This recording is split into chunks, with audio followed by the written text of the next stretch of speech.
Okay. Daily Parsha Insight for Thursday. We talked about basically two of the commandments, the idea of not listening to a false prophet in today's Aliyah, the Thursday Aliyah, and as well as the mitzvah of separating three cities in Israel proper and making them very good, highways to get there with signs. So if someone is fleeing for their life because they are being pursued by a blood avenger and they were innocent, they can go to the sanctuary city, so to speak, the city of refuge. Okay. This is very interesting. We learned this Chumash in this month of Elul. Month of Elul is a time of rectifying our soul, right? So here's how we apply this to the service of this month. Our divine soul. Your divine soul is your true source of optimism and positive energy. All the good thoughts, good vibes, good aspirations come from the divine soul. Your divine soul needs mitzvahs. That's how it can manifest. Otherwise, it gets locked away and it doesn't help you in the world. It needs mitzvahs. It thrives on mitzvahs. If a person harbors negative thoughts or negative words or does negative acts,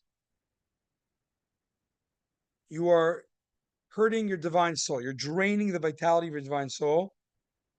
And you're taking that wellspring, godly energy inside of you, and you're putting it to garbage, to temporal pleasure or whatever,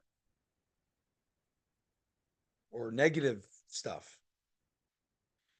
Therefore, it's not a stretch to say allegorically, every misdeed, every sin we do, you're killing your divine soul. You're shedding the blood of your divine soul. You're suffocating it. In other words, in a spiritual adaptation of this mitzvah, we can all be unintentional murderers of our divine soul. We're suffocating our divine soul. The saving grace is we're unintentional. We do it unwittingly. So what's the Torah's remedy for unwitting, quote unquote, murder? Flee to a city of refuge. You have to go to a place in time every year, a city of refuge, place where you won't be harassed by your spiritual creditors or the Yetzer Hara. You go into a bubble, an ecosystem of mitzvahs and goodness and teshuvah. And that is the month of Elul. Elul is the time version of a city of refuge for us. We can't fight with the Yetzer Hara. We can't say, "Oh, I messed." We need a place of positivity, of extra Torah, tefillah, tzedakah. In this way, we can at any time remake ourselves into new, better human beings, starting life afresh with a positive outlook and a clean slate. That is the daily Parsha insight of flee to the month of Elul,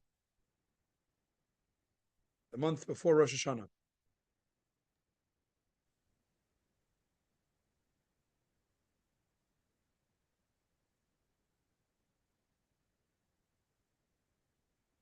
And the daily mitzvah is a bunch of mitzvahs today.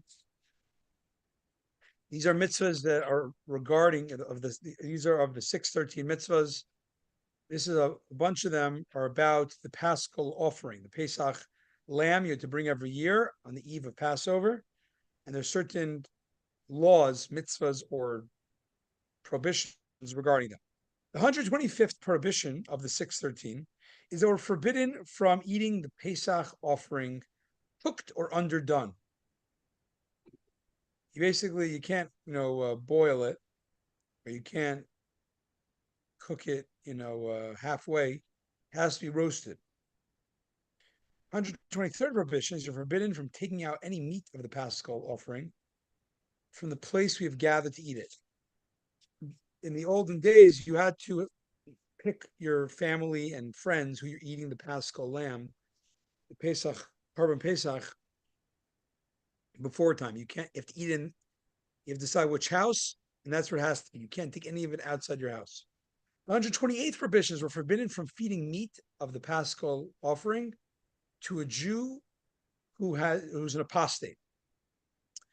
The 126th prohibition is we're forbidden from feeding meat of the Pesach offering to any non-Jew, even a very righteous non-Jew. It's only for the Jewish people. The 127th prohibition is that an uncircumcised man is forbidden, even if he's Jewish, cannot eat the Pesach sacrifice.